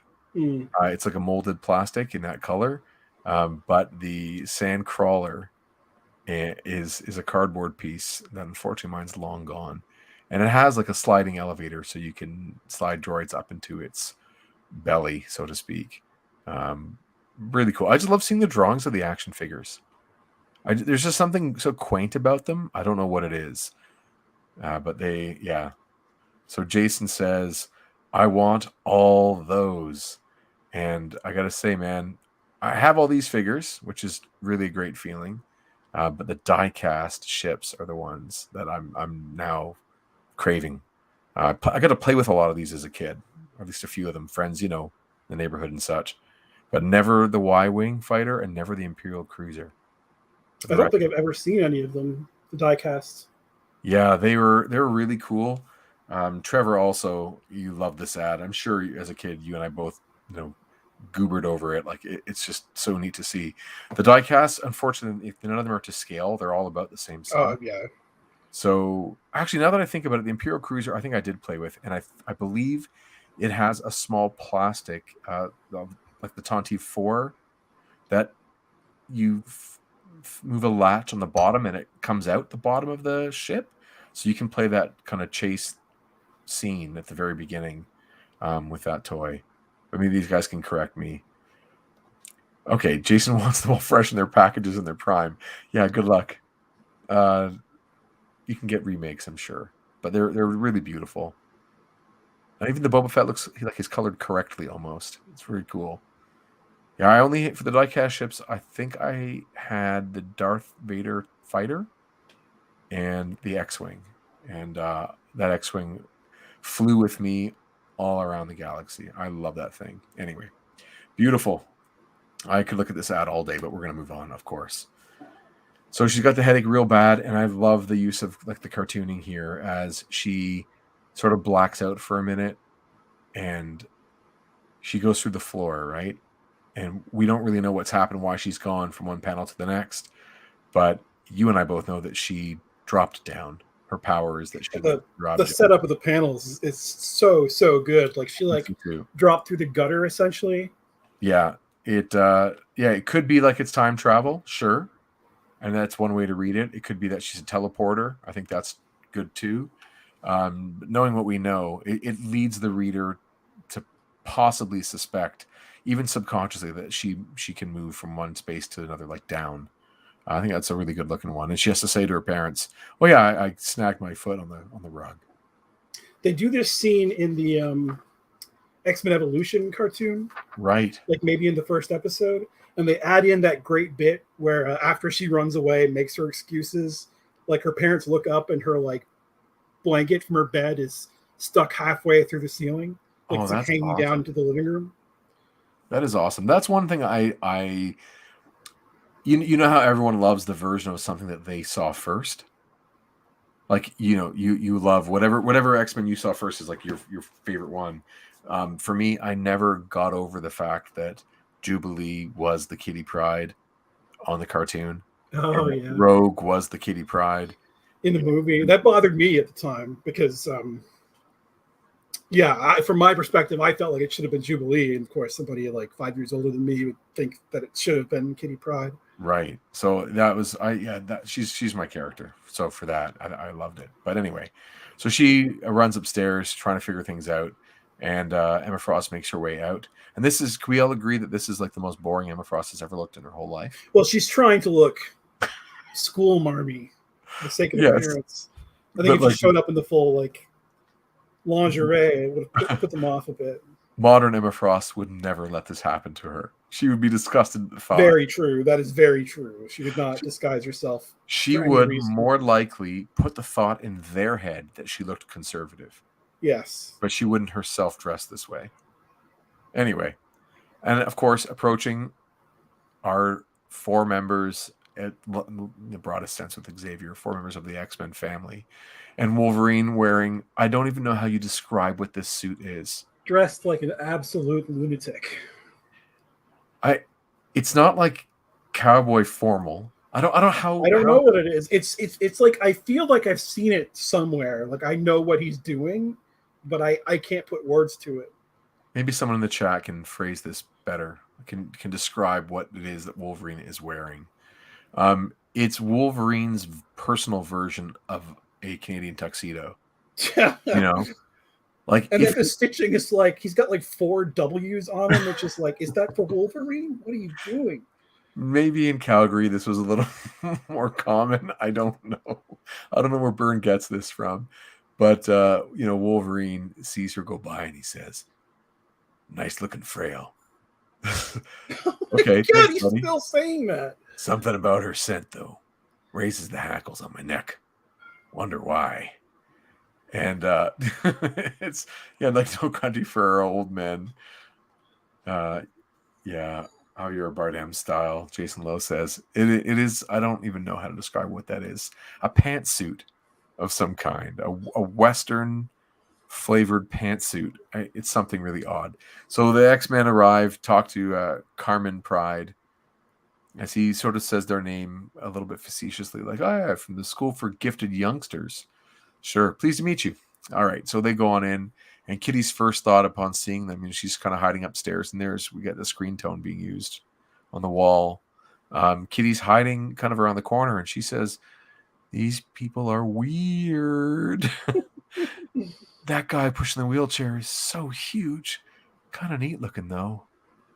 And they give her permission to go to the malt shop, Dad's treat, to meet the students and get to know them. Were there still malt shops in 1980?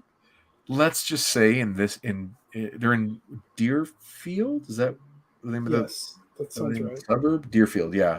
I only know Deerfield in Florida. I didn't know. Oh, it's a leisure suit. Thank you, Scott. A leisure suit. It's like, but the cowboy hat matches it. This is like what Mr. Furley would wear, right? Yes, absolutely. But he'd wear like a baby blue one, with a popped, 70s collar. Oh my God, clothes at that time were fucking awful. Scott says. I don't think Byrne is doing them many favors. It's not a strong suit. To think Wolverine would wear the same clothes as Mr. Furley. Like those guys. But he's got the bolo tie, so he's countrying it up. Oh my God.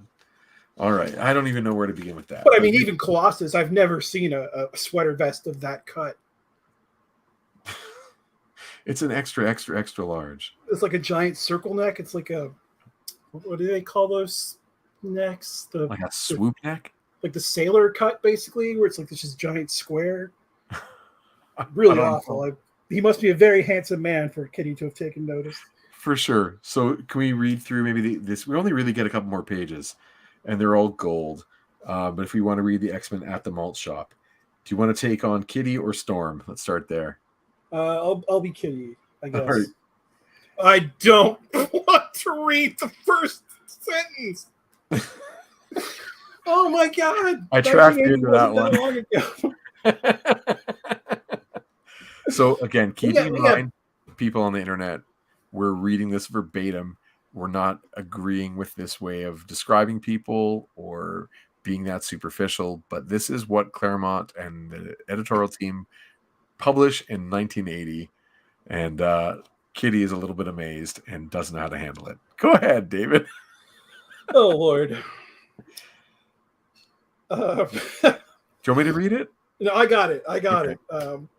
We got black kids in my school, but none of them look like you. I mean, white hair and blue eyes. So far as I know, Kitty, I am one of a kind, and so are you. You mean because I'm so smart? No, Kitty, because you're a racist. No, something else, Kitty. Have you ever heard of the X-Men? Now, I don't know if you can see this in the background. Colossus is looking over Wolverine's shoulder.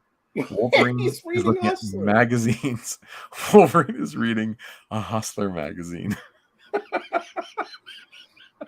And, I'm reading this as about what year is this one? This is 1989. Oh, I knew already what that was.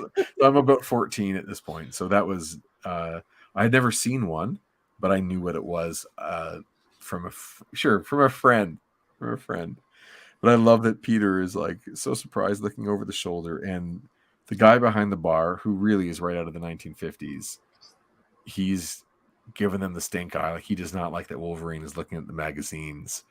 Doesn't like the cut of his jib or whatever. But anyway, so let's continue. In plastic or behind the counter. Yeah. I've never seen such things in the motherland, Wolverine. He's reading Hustler on Leisure Shoot. It's the most 90s thing I've ever seen. Oh, it's for the articles. Come on. Yeah, that's ridiculous. Oh, you gotta love Byrne. All right. Let's see. Oh, neat. Yeah, look at those things. That's a cool Robin the Space Knight ad, though. It is. Looks way better than the action figure. I wonder who drew it. Well, it says it's Sal Buscema, at least on the comic, but I don't know if he actually drew this ad. He's not the kind of artist I'd be able to pick out his stuff.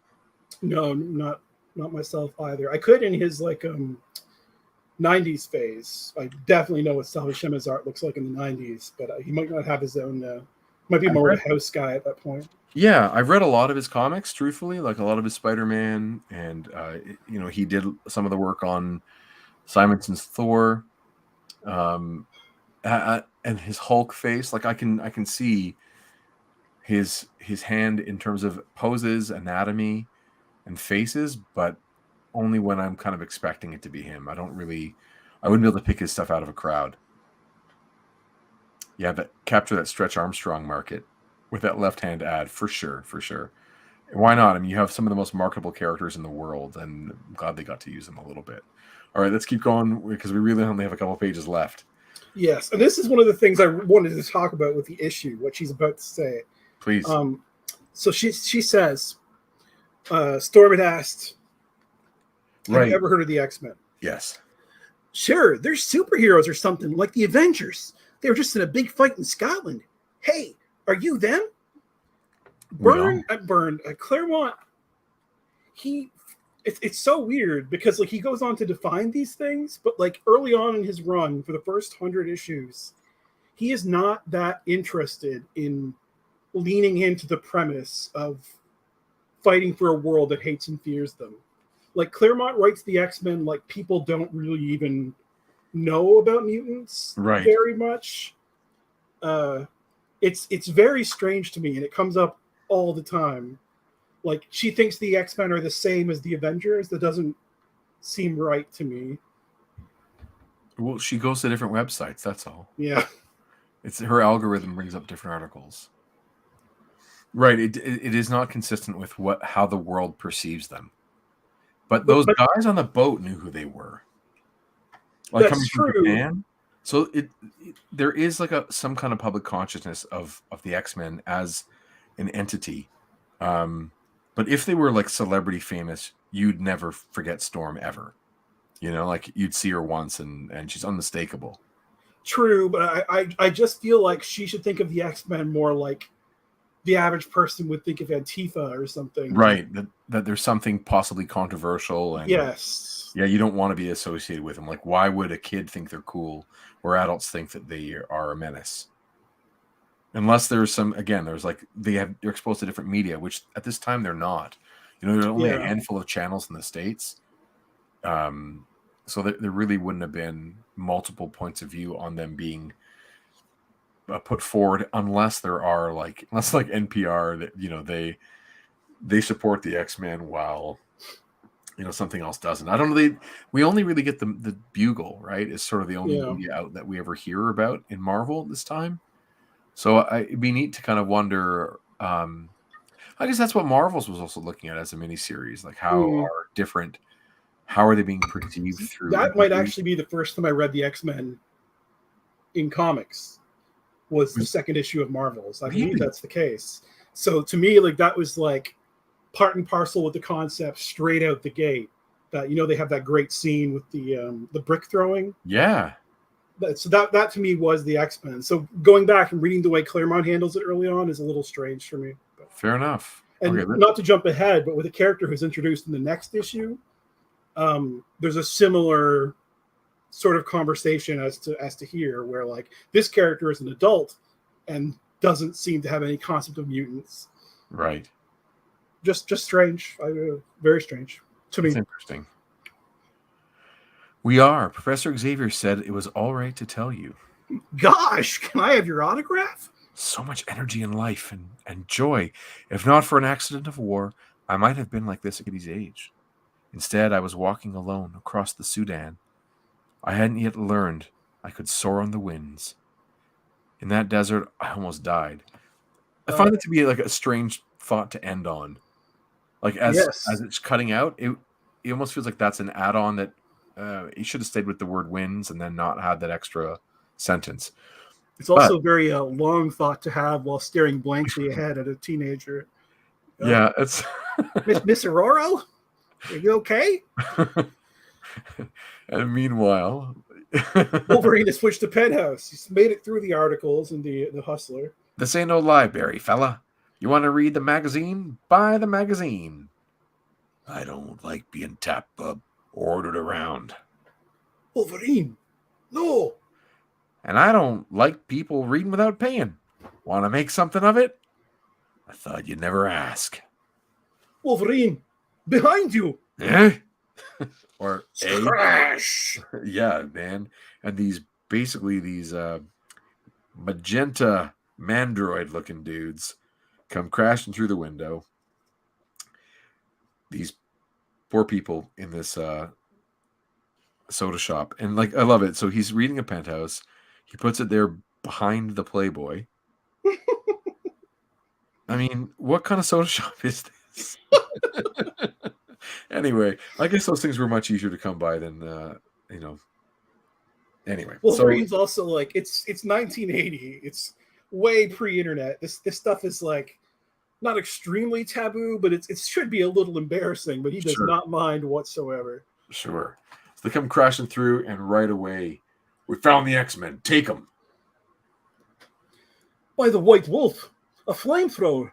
I barely managed to change it to my armored fawn and shield the store owner from the blast in time. Even so, the heat is incredible. I can actually feel it. Fellows, I don't know who you are, and frankly, I couldn't care less. But right now, you're the answer to Wolverine's prayers. And, at Wolverine's command, gleaming adamantium claws pop out of the back of his hands. I've been spoiling for a decent roughhouse. I'm obliged to you clowns for, hey, my claws didn't even touch the creep. He's protected by some sort of force field. Arrgh!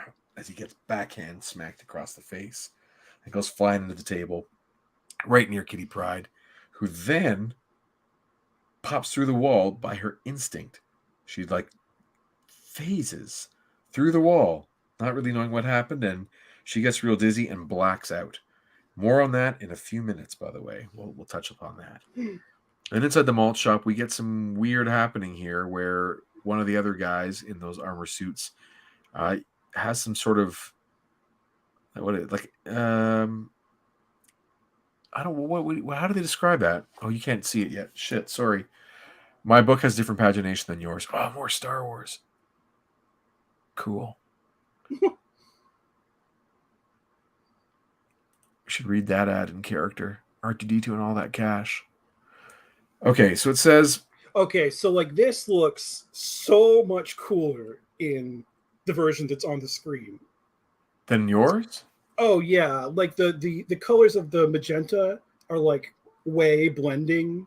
Like right. it looks like a gradation, but in the super saturated on glossy paper version, there's a light pink and there's a magenta and there's a white, and the lines between them are stark.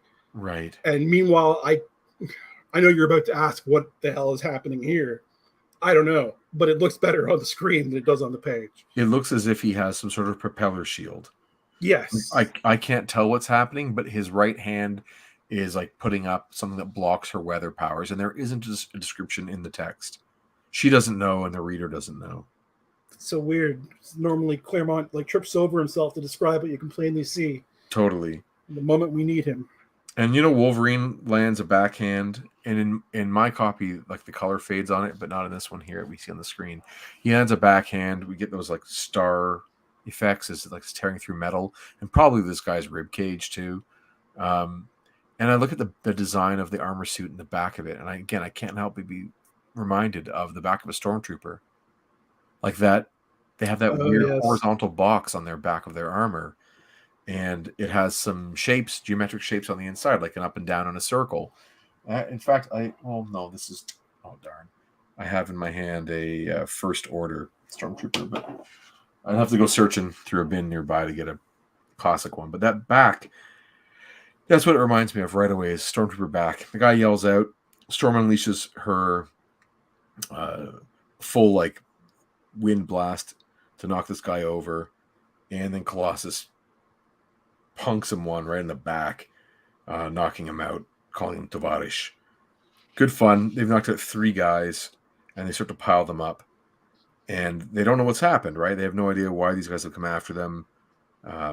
They're proud of themselves for their skill in battle. Wolverine puts on the rest of his costume, thank goodness. He looks so weird without his gloves on, It's, I mean, in this era, I do not respond to this Wolverine haircut at all. Right.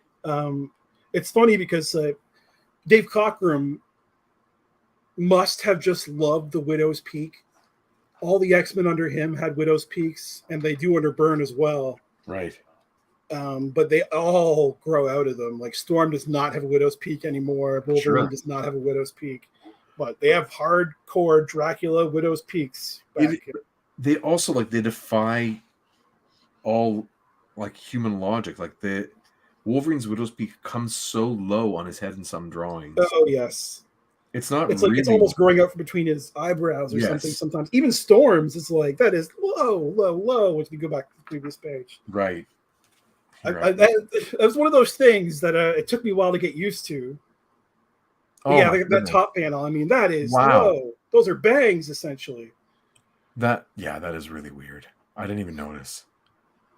I'm just so used to it. Looking at her big, beautiful blue eyes. Yeah, the cat's eye shape. She loses that too. Yes. Yeah. Well, as they are, really happy with their own performance, next thing you know, they are jolted. Telepathic force bolt, assaulting our minds. Again, looks beautiful on the screen. Yeah. The colors and the line work all meld together into it looks like a glowing effect. Yeah. On the glossy page, it just looks like a mess of colors. They fight the mental ambush using psychic techniques taught them by Professor X and Phoenix. But the outcome is never in doubt.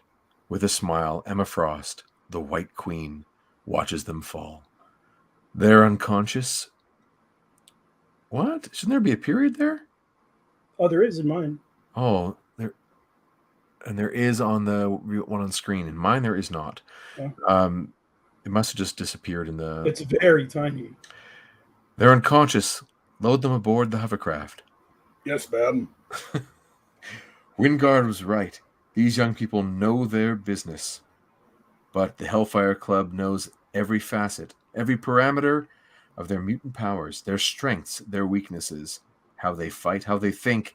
That gives us an unbeatable edge. And I'm just going to say this into the streets in case someone's listening. Even though half of you are really busy carrying a really heavy dude. And Wolverine should be heavy enough for maybe 2 guys to carry as well, if you're rethinking this. He's extreme. Oh, yeah, I just got him just under one arm. I mean, that's adorable to think you could pick the guy up with one arm, but no, not going to happen. Even if he is, 200 pounds, which he very easily could be just from his width, not even counting the adamantium skeleton. Like, you still can't do that under one arm. But, okay, moving on. Let's go. After we turn these prisoners over to the lab, we'll go after Xavier himself and see if we can't make this a clean sweep of the X-Men. Yes, ma'am. Oh, hey, yes, ma'am. What about our 3 armored units? We left them inside and... Oh my God, look at this. Yeah, I know. Did you know that was coming? I knew it was in one of these issues. In this one, the next one, or the one after. Oh, don't worry about them, David Cutler. The Hellfire Club has ways of dealing with failures, and the whole malt shop blows up, which means the 3 dudes and probably the civilians that were inside are all dead.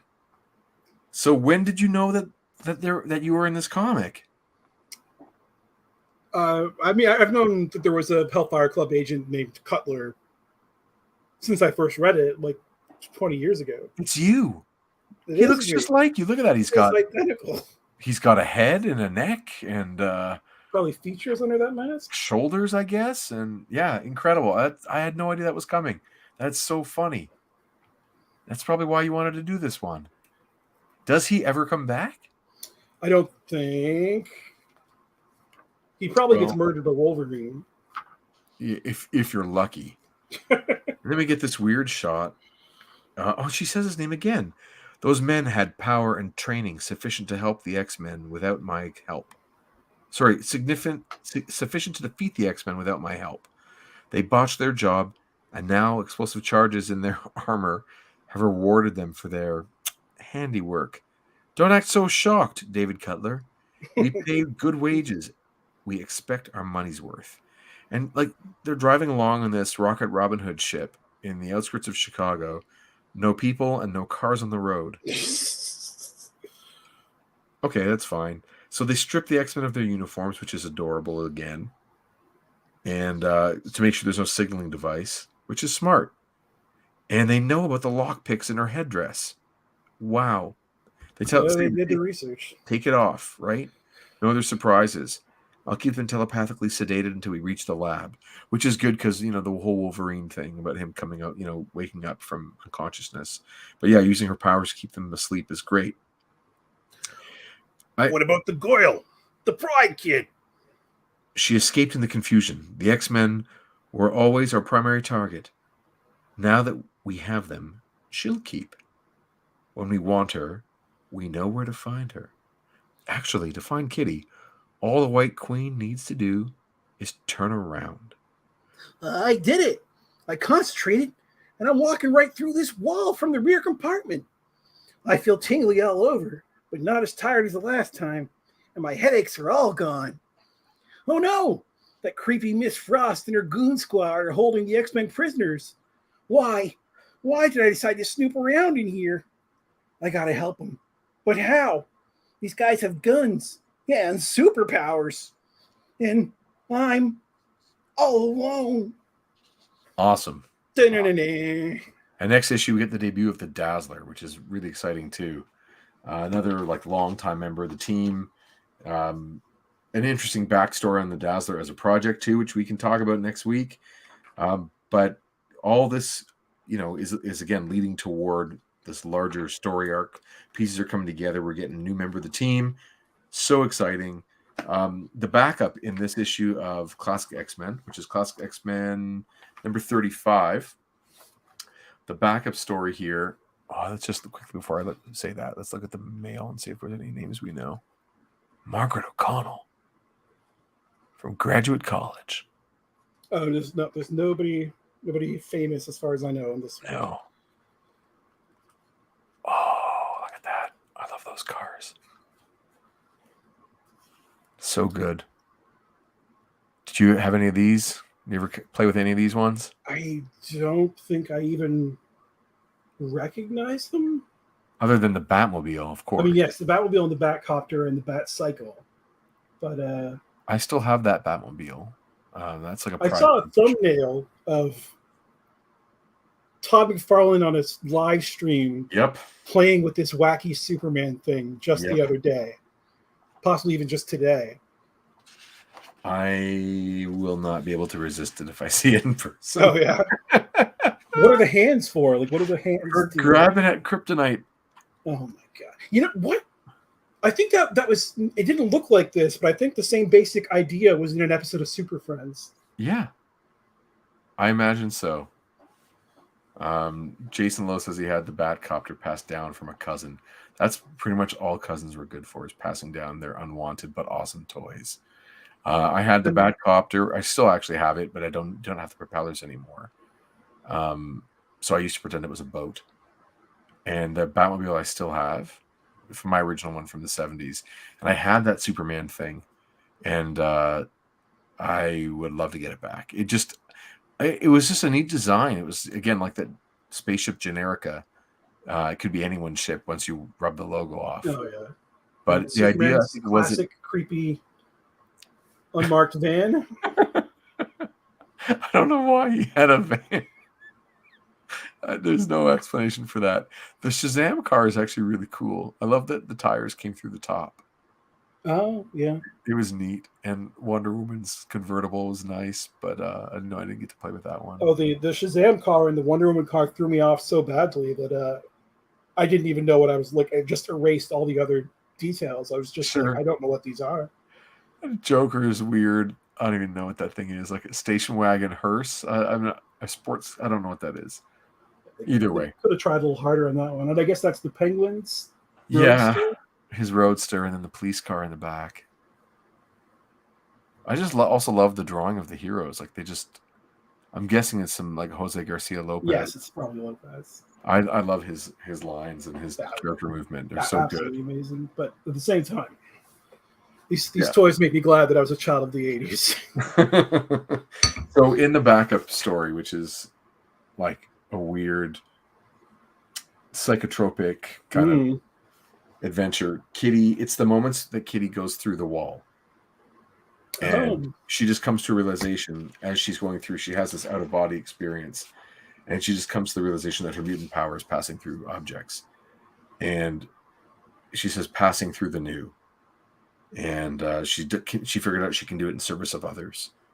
And the ready or not, here I come is like her last line too. So it's like there really isn't a whole story. There's not a lot of plot, but it just lets John Bolton. And the writer of this one was not Ann Nocenti and not Claremont. It was Joe Duffy. No, but good guess. It's Daryl Edelman.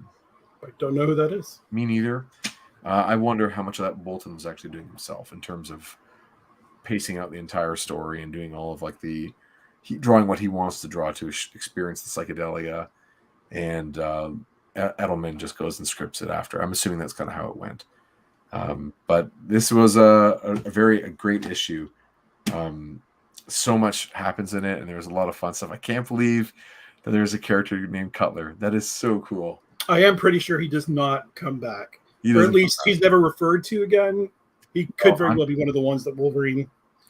Well, famously, the characters that Wolverine goes after are Reese, Macon, and who am I forgetting? The third guy. I only know they're the Reavers. Yeah, I know the Reaver names. I don't. Oh man, Jason, do you remember the other name of the other Reaver? Reese Macon and Cole. Cole. So anyone who's not named from now on, I'm making you a vow. Anyone who is not named, they are Cutler.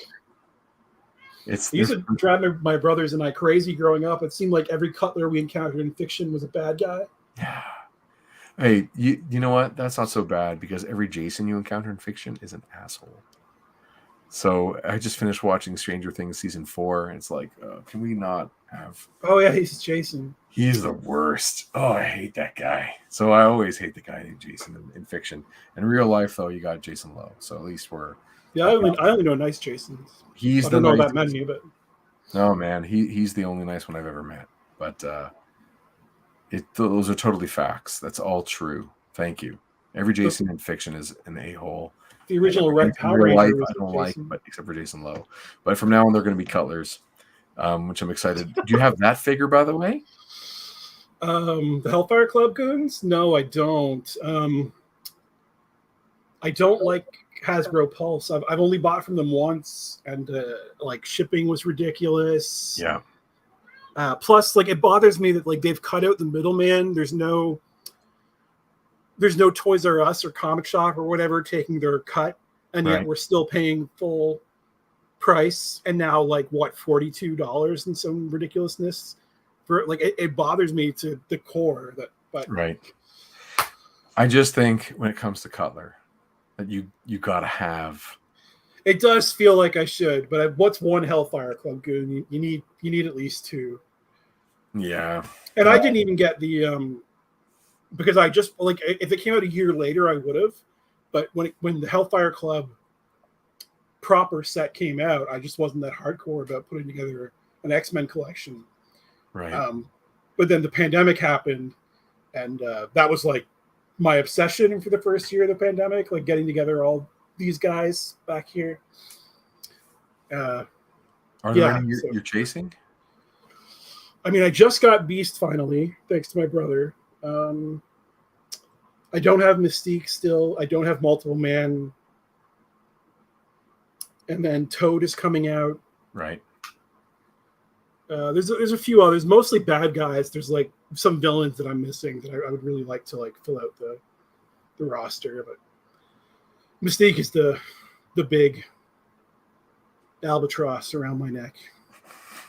Because it's just like looking at the villains, it's like there's somebody missing very, very plainly from this setup. Yeah. Do you have a blob?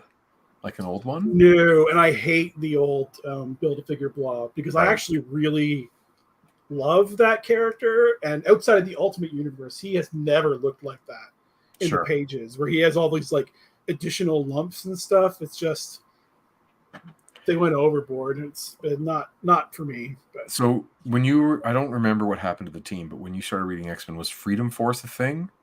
No, that was way gone. I mean, Claremont was gone. So like most of those threads were okay. I can't even remember what Mystique was up to. It's like Mystique, Destiny, Pyro, Blob, Avalanche. Like that's a must-have 5. But I didn't get the Pyro. Oh, I have the Pyro. And I don't imagine I'll ever get a Blob. Just in my head, I don't think it's going to happen. So I wonder if I should give up. Oh, they'll probably make a new Blob before the line dies. And is Avalanche still a character? He is. He just tried to join the X-Men, but failed. So he's still around, yeah. Yeah, well, I used to like the clash of those two teams. And, of course, did you ever read Avengers Annual 10? The Michael Golden? Yes, I read it just a month or two ago for the first time. It's amazing. It's gorgeous. And it's one of those things where it's like where I'm reading now in my current reread through. Again, I don't want to knock the guy because he did create Nightcrawler and Colossus and Storm, but Dave Cockrum, go. Dave Cockrum is back, and he doesn't look like a Marvel artist to me.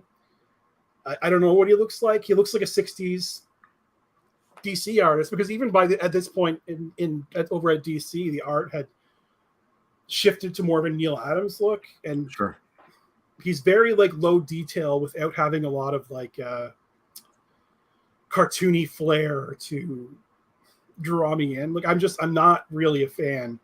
So every time I get to an issue that has a fill-in or it's an annual where that one has Michael Golden's art and like that amazing like shot of Captain America getting like knocked legs akimbo or whatever, and the rendering on his legs, so good. But I love that issue. It's Storm. Rogue is also one of my all-time favorite characters. I feel a little bad for her because her arc is kind of completely done. I don't know what to do with her going forward, but I don't think any of the writers do either. But. Sure. If you like Michael Golden stuff, have you ever seen his work from like G.I. Joe? I've seen Micronauts, but I've not seen his G.I. Joe stuff. So if you get your hands on, there is a IDW portfolio, like artist's portfolio kind of edition, where the pages are loose. And it's G.I. Joe Annual 2. It's a self-contained story, which is not important right now. One side, it's like with the words on it. Like they have words pasted on one side of the pages with the words not pasted. And so you see more of the artwork. And seeing at 11 by 17 and black and white, unbelievable. The way he can make a Jeep in midair be on model for all those toys, but also bend in the right ways for the action of like taking corners and the wheels skidding and the torque on metal as it's moving around. Phenomenal artist. Like just he's unbelievable. Yeah, I can't get enough of Michael Golden. He's the kind of artist makes me not want to draw anymore because I can't see how you do what he does and with your hands. It's like it's beyond that. So he's so special. But I've never back to Cockrum. I have not been inspired by him much, with the exception of maybe 2 or 3 pictures that are that amazing Magneto splash page reveal. Oh yeah, I mean I don't hate him a few. by any means. There's certainly a lot of times really when he rises to the occasion, but he's just like he's a little old-fashioned for my taste, I guess. Right. I know it's late. Just when it comes to old-fashioned, are you a Kirby guy, not a Kirby guy? I am because Kirby and Ditko have a flair that elevates what they're doing. There's like so much of them in the images, and I don't see it with Cockrum. I guess it's there. It just to me it just seems like he's doing a lesser version of like a Kurt Swan or somebody. Okay. Like it's a little undynamic. I really don't want to knock him too much because he's like brought me so much joy, really. But it is like it's just a drag to me when he comes back. I'm not looking forward to. It stalled me out because I have like 15 more issues to go before it switches to Paul Smith, and I'm like, oh man, we're not even there yet on this show. Oh, it's a ways away. Thankfully, you've got like lots more Byrne to. Yes, we definitely do. And then on that note, we should probably wrap up. It's 11 o'clock. David, thank you so much for being here with me today. Thanks for having me. So great to meet you. Are you coming to Fan Expo? I think I'm getting COVID cold feet, but I think so. Those are real. That's a real symptom, by the way. Yeah. I had it. I remember them. Well, I hope, if you're there, I think Chris and I are going to be there too. We shelled out for an artist alley table, and they took the payment. So I think that means I'm in. Yeah. I think that means I'm in. So we'll be there, and I'll keep an eye out for you, hopefully. And if I come across a Mystique figure, I'll let you know. Oh. I come across these things. It happens. It happens pretty regularly. But hopefully I'll see you there, and then we can look for X-Men and Moon Girl. Is that what it's called? Yes, it's X-Men and Moon Girl #1. And even though it's numbered like that, that's a sales goosing gimmick. It's actually the 3rd issue of Moon Girl Team Up, which goes Spider-Man and Moon Girl #1, Avengers and Moon Girl #1, X-Men and Moon Girl #1. The ending of the it comes out in September? September, I want to say 7th, but I might be wrong. Awesome. Well, I'll definitely be picking that one up when I see it on the shelves in September. Jason says, hope to see you at Fan Expo. I feel the same. I'm looking forward to meeting you in person, and I promise I will not give you COVID. Other than that, all right, next issue, we've got issue 130, first appearance of the Dazzler, more into the Dark Phoenix saga, and I'm hoping that even if you're not on the show next time, David, that you're... I'll be in the chat for sure. And please, if you had fun, come back and do this again. Oh, man. I would come back every other week if you would have me. Like, I really love this show. Oh, I'm really happy with that. Like, I wanted to fan out more in the opening, but we started, like, talking about more stuff. It's like, it's so entertaining. Like, this, you're back and forth. You have, like, this great rapport with one another, or I don't know, like, the energies are great for me. Oh, that's very kind of you to say. And, I can't speak on behalf of my good friend Chris, but, he and I obviously get along really well in real life, too. And X-Men was one of the very first things we ever talked about when we met. So it's only fitting that we get to do this every week. And I'm looking forward to him coming back next week, of course. We'll, of course, have you on again as soon as you'd like to. I know next week... Nelson Caetano is coming on next week. Do you know Nelson? No, I don't. He's a Torontonian cartoonist, really nice guy. He and I wear a similar haircut too, and you'll see him probably at Fan Expo as well. Super nice guy. We see him at all the shows, and his family is very kind too. So he'll be on next week for the first appearance of Dazzler and X-Men 130. And that's it, man. It's a long one tonight. So thanks for joining me. Well, we had to meet each other. Yeah. We'll sign off. And I guess I'll say to everyone out there, thank you for hanging out with us. We've really enjoyed having you here. Thanks for all the stuff in the chat. Special extra props go to Scott Chandler's comment about the leisure suit. That clarified everything for me. So other than that, that's it, man. We're done. So peace out. Everyone have a good night. And I'll talk to you all in like 5 minutes. All right. Enjoy your Lorna Doone cookies.